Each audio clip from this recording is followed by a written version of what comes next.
But the fighting stage is a good sign of where Progress. progress. I feel like it was like ignore, mock, fight, can, something like that. Yeah, that's what there were a couple But stages. fighting's near the end. Yeah, if they're even paying attention to you or dealing with you as if you're a serious threat, you're probably getting something.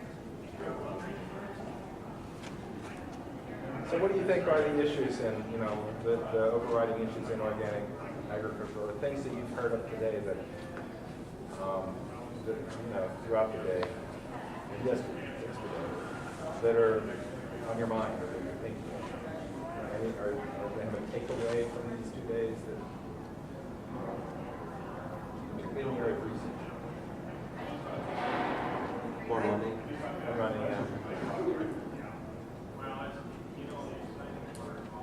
I feel like I haven't seen nearly as much. I guess there's a lot of research out there, but on looking at or just managed grazing, like the research that's there's some like there was a decent bit coming out of Missouri for a while and whatnot. But I remember doing a review, and all the like every article that I saw was just junk. It was studying things that was just all on continuous stocking and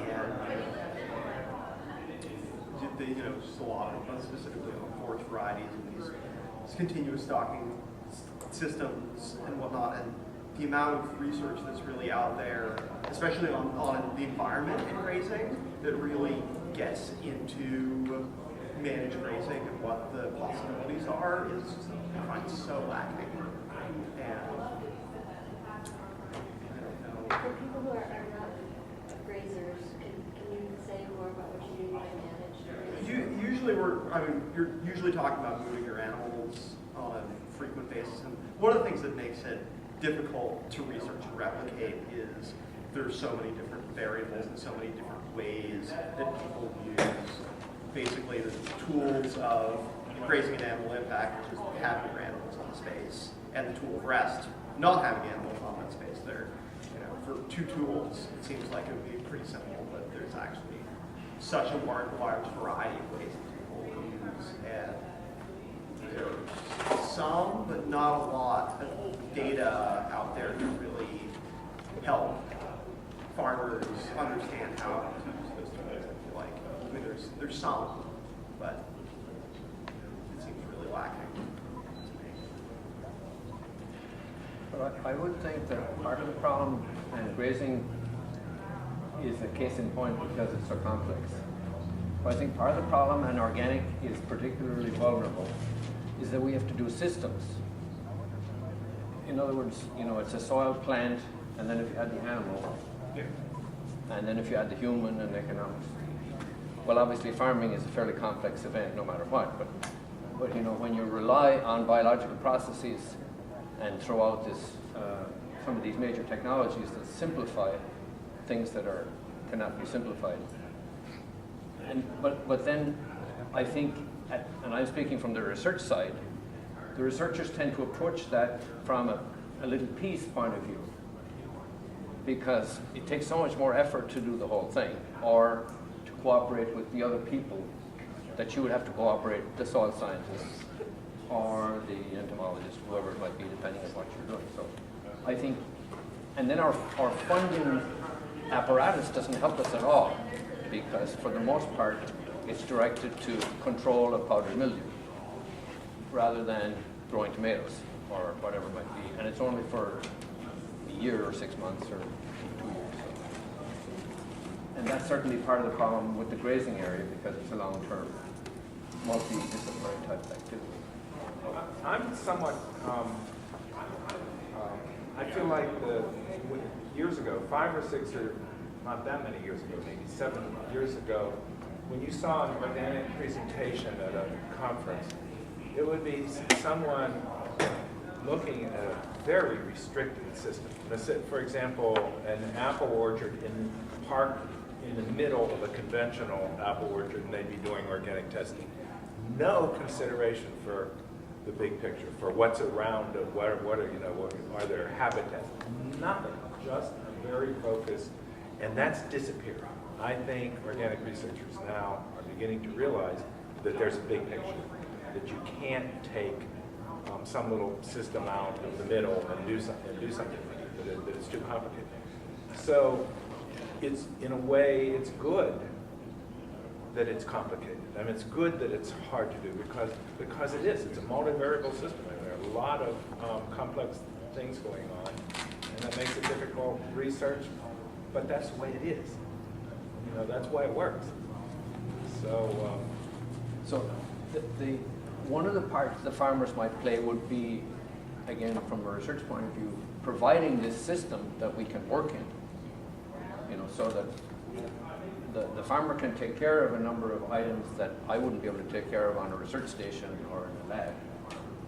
But and perhaps provide then the input. But you have to have a person, of course, that's willing to give and take, and I'm sure there are many that like that.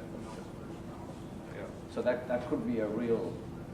I would see that as a real future possibility to help us concentrate on systems. Yeah.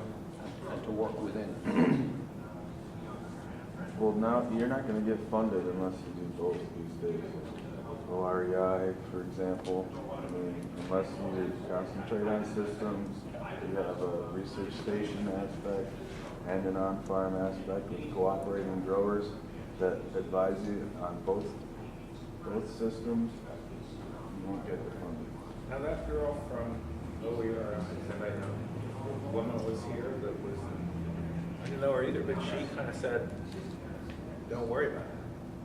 If you have a good idea, didn't she? Isn't that what she said? No, you know, that was opposite from what we all believe. That wasn't the message that I heard from that necessarily. It was more like give it a try. She was saying give it a try, but I think what she was encouraging was for farmers to apply. If you or I apply from the university, they expect. You sure she wasn't from Sarah? I think she was from. She was from NIFA. Yeah, but I think it's a different application. Oh. They don't have to do the COI, the CPS, and all the rest of that stuff. That's why we'd rather have you apply. Is there an OREI farmer grant?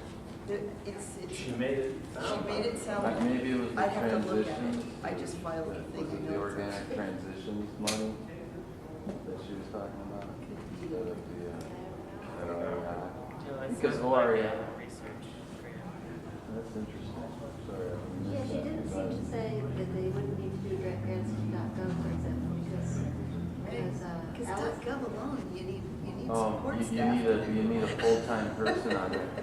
But I mean, OREI stands for Research and Extension Initiative. So yeah, I'd be surprised if you I'd like to try. Yeah. That's what we were doing last To look year. into Yeah, no, I know.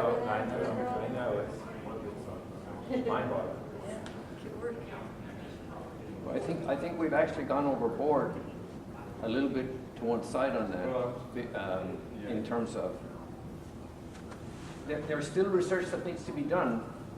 That's going to take a number of years before there's an extension component, and that's one of the major concerns I have right now with lack of funding. And I was on the panel for 3 years ago for OREI.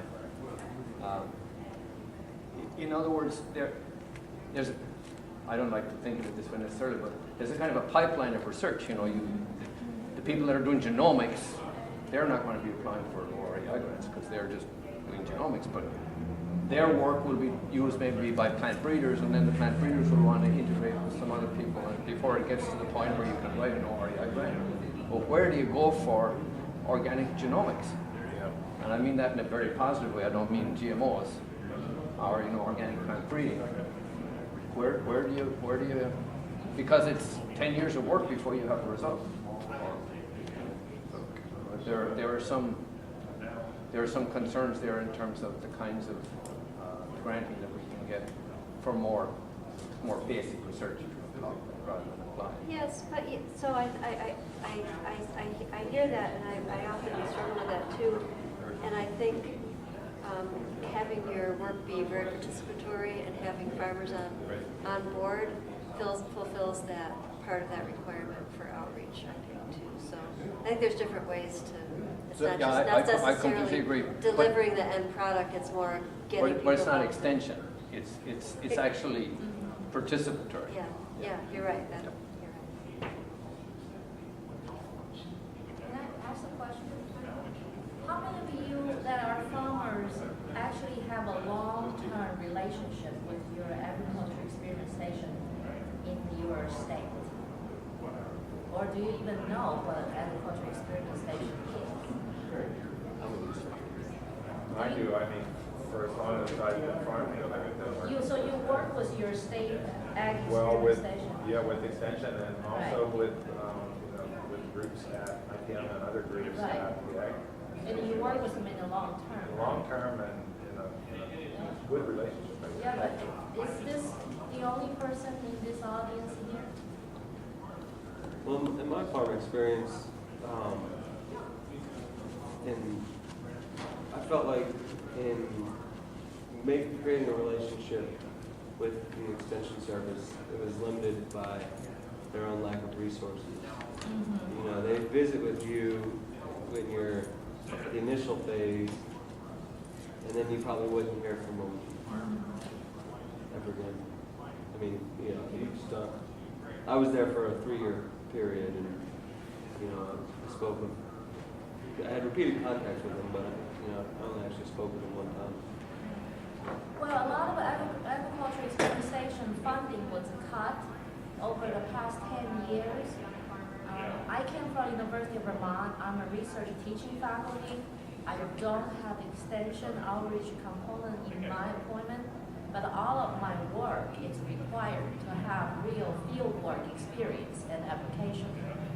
And I've been building a relationship with agritourism farmers in Vermont and New England region for 12 years before we actually received the largest grant that USDA had ever granted to one single person to conduct the census research about multifunctional farm.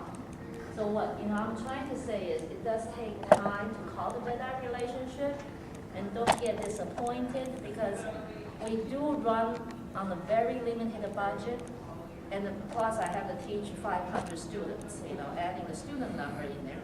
So all the researchers are overwhelmed for our workload. And then all these, well, she's taking, but I'm going to use the word, bureaucracy, from the central administration, from the federal government to the state government to the university system. And a lot of paperwork, those kind of things, sometimes discourage research initiative. But the third thing is, I like what this gentleman was talking about, integrated system when I was working in here. Researchers were educated from the traditional, conventional field for what they do the best. And agronomists getting to the PhD level, they probably know one type of research in agronomy. When the USDA opened up the opportunity for collaborative and integrated research, it's very challenging actually to build a team together that people can understand the terminology. I am an ag economist, but it happens that when I was in my master and PhD degree, I worked with agronomists, I worked with ag engineering people, I worked with soil scientists, so I understand when they're talking about microbe, I know what it is. But if you ask another economist to join the team, they wouldn't understand. You see what I'm saying? That's the biggest challenge from collaboration and building the integrated research that's actually more realistic in the world. It's so challenging to even find people who can talk with you and who can even understand your problem. This has been the biggest hurdle for me as a researcher, to work with other researchers, even beyond the farmers, to even being able to put the proposal through this system. So it took us 12 years. I mean, that's a long time. A lot of people just told me that Kathleen just give up. And nobody will ever fund a small farm in agritourism. I mean, who would care about that? Well, guess what? We got it. And this is the only project they funded last year after USDA cut all the research funding. I mean, there is a hope. They've got to be persistent. You have to find the person that you can trust to talk to. If they don't call you back, you know what? If I were you, I'd keep calling them. I wouldn't give up. You don't need to worry about bothering them because people are really overwhelmed in the ag experimentation system. It's just crazy. University of New Hampshire, for example, they don't even have the experimentation stuff anymore. They take out the whole extension system. Now it's down to one person, just one person. Charlie French, my good friend. And then in West Virginia, see, they cut the whole system too. People just keep cutting these things. The ironic side is farmers need the information. I mean, that's a critical issue. Farms are getting out of the situation too. If we don't help farmers to get updated information, farmers are not going to exist. So both sides of voices didn't go through the central system strong enough. Researchers are complaining. Farmers, you have to keep saying it. We need this. You can't cut our extension. Well, who's going to help us if you cut extension? Well, New Hampshire lost it. They lost the whole extension system. That's very scary, isn't it? Well, I think the other side of that from farmers' point of view is extension has to be ahead of where agriculture is going, not behind. Absolutely. And I mean, even in our county and in the other, trying to find somebody to help you on organic agriculture is very difficult. They're still working with huge factory farms that are not sustainable, and they will ride them until they die before they start to look at where agriculture is going. So, I mean, there's two sides to this, and the way it kind of works for us is you can find individuals who are interested in sustainable agriculture, and so you latch onto them, and often they have to be careful with what they do, because they'll say, well, I really should be working on some big program that's statewide, and well, for tenure promotion purposes, all these RPT systems in there really block the creativity and all. That's where I am right now. Isn't it? Yeah, but I figure it's a process, and if you're patient, you get through it, and then you can do what you need to do. But yeah, it is constraining. And your boss will tell you, hey, you're not supposed to touch this part before you get tenure. Yeah. Yeah. And it's more than one boss. Yeah, that's right. It's a committee. That's right. And they all want you to do their stuff. Yes. The big processing stuff. Yeah. Because they're the one giving the university money. What can you say? That's really, Yeah, the fact that so much university money comes from big organizations and stuff is really at the root of the problem. We've had grants at Cornell where the Cornell part had to drop out of the grant because they were told by a larger funder that if they continued, they lose funding. And I mean that's not just Cornell. It's all over. It's everywhere. And then you listen to the Cornell side of that, and it's their money or no money. And my answer is always, which is better? More research or good research? I mean, if the answer to somebody is the research value, or in our case, he said, well, I couldn't publish it anyway. So it was an important issue, after all. Well, I think So there are these frictions. I think it brings up an important issue of public versus private funding Absolutely. for research and extension, and support for public funding when the time comes for farmers to write letters or contact their legislators to say, this is what I want, this is what I need. It's really, really important. Really important. Really Absolutely. works. I think so. I think that's one message, is that the reason that some of these things that you're describing might happen is because there's a lack of. Yeah. The public is going down, right? Right, Helene, I hate to put you on the spot, but I think we've seen the trajectory. Absolutely, yeah. The funding for research from USDA is going down like a nothing. They used to have, say, for example, they used to have the fundamental research programs $14 million. Now, it's a $3 million. And the more research is needed, you see, so the competition gets through the roof, but there was no money there to support. And everybody going for the proposal asked for $1 million. Right. For the integrated research, you see, including the balance of the ecosystem to the root zone problem, to the bacteria infection, That's what to it greenhouse costs. gas emission or whatever. See, it's a holistic system, but to do a system research, you need $1 million You need $1 a million. year. At And least. then they can't fund it. Then they come There's back. only 19 million available. Right, for the whole world nation- to share. If you ask for $1 million, then what am I going to do with others? See, that's really, really challenging right now. And people go for a private foundation. Now the schools come back to argue. The Office of Sponsor Program, they said, Kathleen, don't touch a private foundation. I said, why not? Talk about your promotion stuff. They said, well, it doesn't go into the record as a grant. It's a foundation contribution money. Doesn't count into your promotion. Don't touch it. See, this is how university system works. They want faculty to bring in money as grants. Yeah, so they get 45% over. They get 45% operating expenses covered. Foundation doesn't cover I feel like overhead. I'm sitting in a. Are we all extension taping this meeting. thing? I'm really in big trouble. If I times keep have we talking, You talk about this. you're gonna see my head get chopped off by USDA very soon.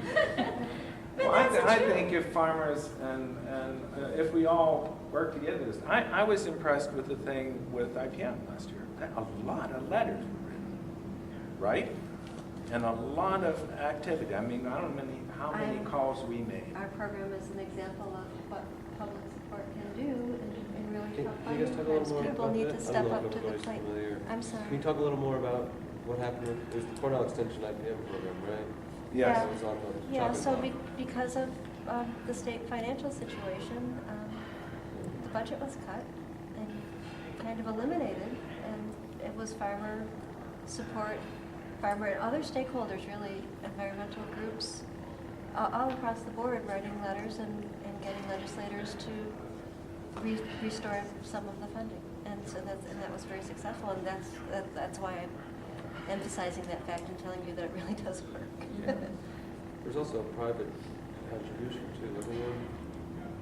For the IPM program, or was it all state money? We have some federal money, yeah. And we have grants, a lot of, we're bringing in these competitive grants as well. So it's a mixture of different funding sources. But that happens every year in every system, at the county level, at the state level, and at the federal level. Even your county extension,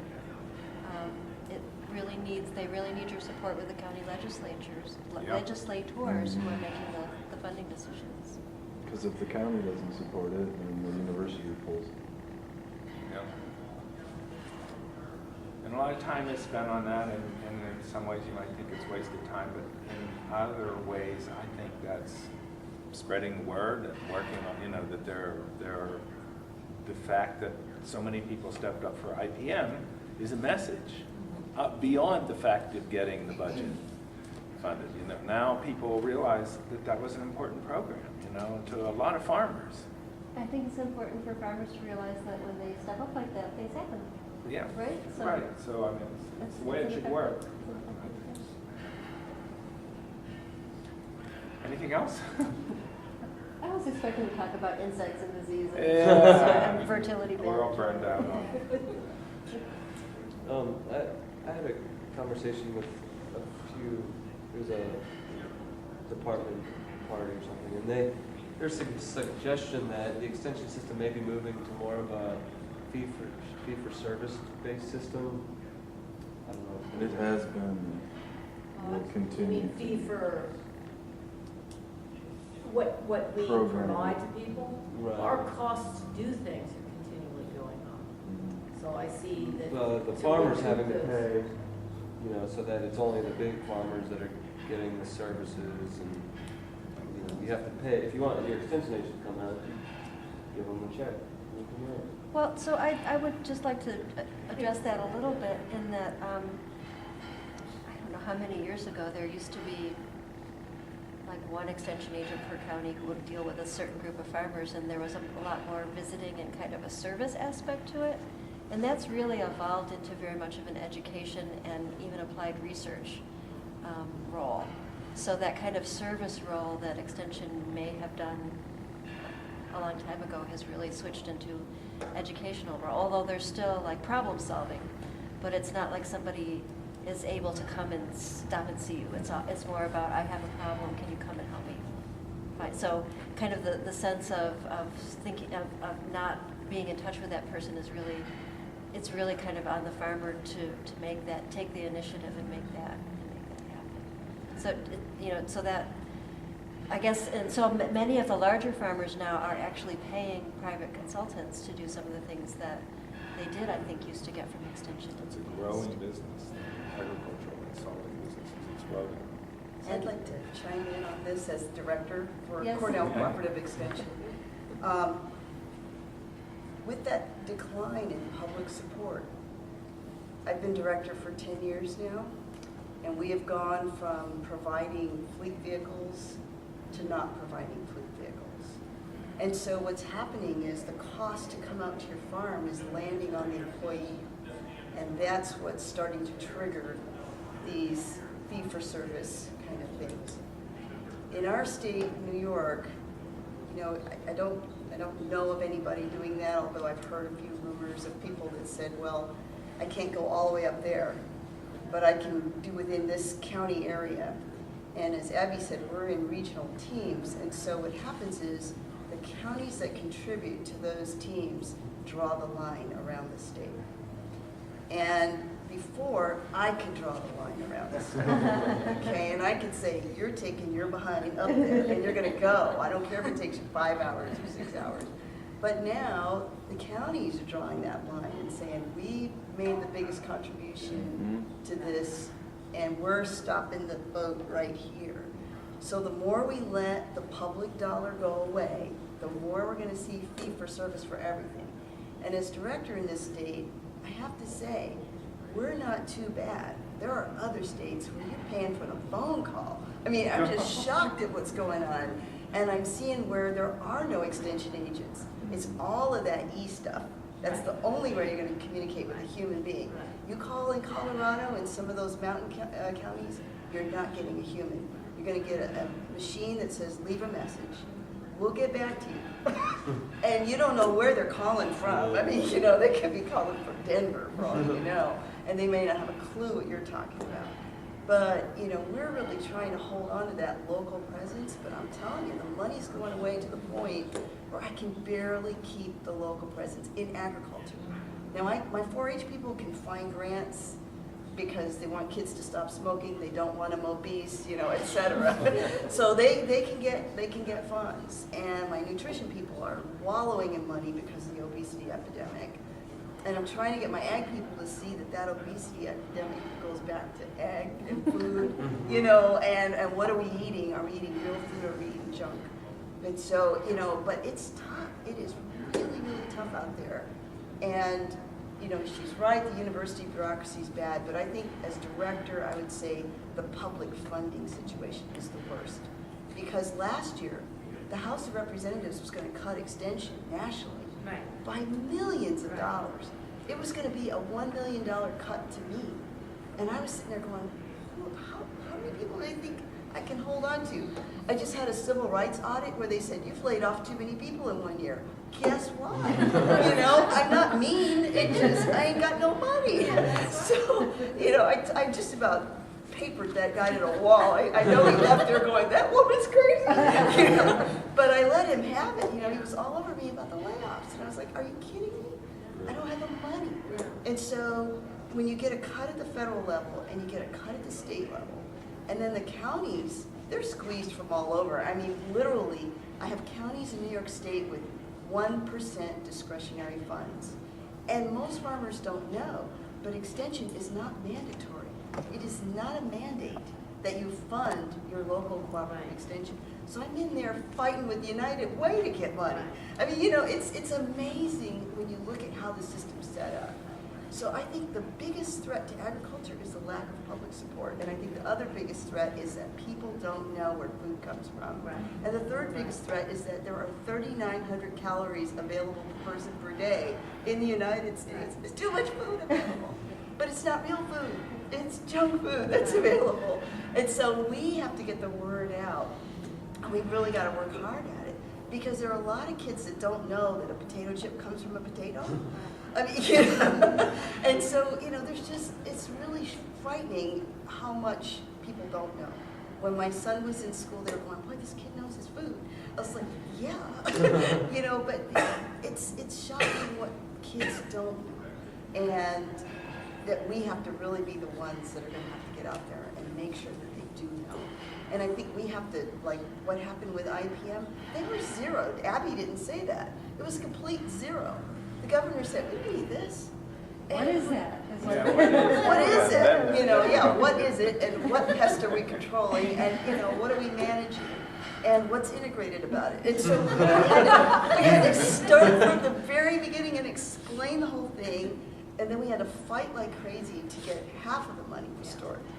You know, and it's just, it's frightening. Nassau County, Suffolk is next door. We're talking Long Island. Really, really important place for all sorts of reasons, agriculturally as well as natural resources and along the water and everything. They cut that extension system since I've been director. Since 2002, it went from $1 million to this year $36,000. What are we going to do with $36,000? That's one salary. That's not even one salary without even. fringe benefits. I mean, you know, and no car, no gasoline to go anywhere. And so, you know, you sit there and then they're saying, we need more work on nutrition. Well, you're not going to get it. You know, I've just put my foot down. You're not going to get it. You have to pay up more. So then they said, well, we'll give you free office space. Thank you so much. But that's what we're up against. I mean, it's really, really scary. And so, you know, I'm just so pleased that, I mean, and what won us with IPM, I'll be the one to say it, bed bugs. Not about alternative leaf spot on tomatoes or late blight, but it was bed bugs in New York City. And we said, you know who has the answer to bed bugs? IPM. And so I walked around with these little cards that you hand out saying, here's how to check your bed for bed bugs. I mean, you know, and that's what got them. The Assembly and Senate people were starting to itch because I would make sure that, you know, I told them. Yeah. We'll send Jody around with some bed bugs. And I told them, I said, these bed bugs are not just in sleazy hotels. These are in, you know, Times Square. These are real serious problems here. And so that got them really, but, you know, so I need a new crisis. Bed bugs was our crisis last year. I need a new one every year to keep the funding coming, but it's really, I think, you know, those voices and all those letters that went for IPM program really made a huge difference. It made a huge difference. I mean, I'd like to get their budget back to $1 billion because, again, you need a baseline to apply for some of these grants. You need to be able to say, I got gasoline in a car. I mean, you know, you got to be able to say you have something to give towards that project. And we just went through an SCRI grant, you know, where we were saying, well, how much bean money do you get, Helene, from the bean growers? $4,000. They're like, whoop-de-doo, you know? And I said, well, it's $4,000. But, you know, you got to be able to match to get some of these grants. And so it's really, I think this is going to be a real challenging time, but we really need all the farmers to speak up and be as vocal as you can across the system for everything, research, extension, you know, even teaching. It's not just farmers now. What interests me is that even at a conference like this, there's this whole food system, people, teachers, that are joining this movement. So it's not just farmers. It's not just farmers. There's people here from New York City, green markets. Yeah, green markets and school gardens, and I mean, it's incredible. So that's encouraging. I think it's really encouraging because the more voices we get and the more diverse they are, the better off we stand a chance. Most of our state's rural, but New York City still has a big political, huge influence. Okay, anything else? That was probably more than you were bargaining for with that question. What's that? That was probably a little more than you were bargaining for. It's just what I was bargaining for. Okay, well, thank you very much for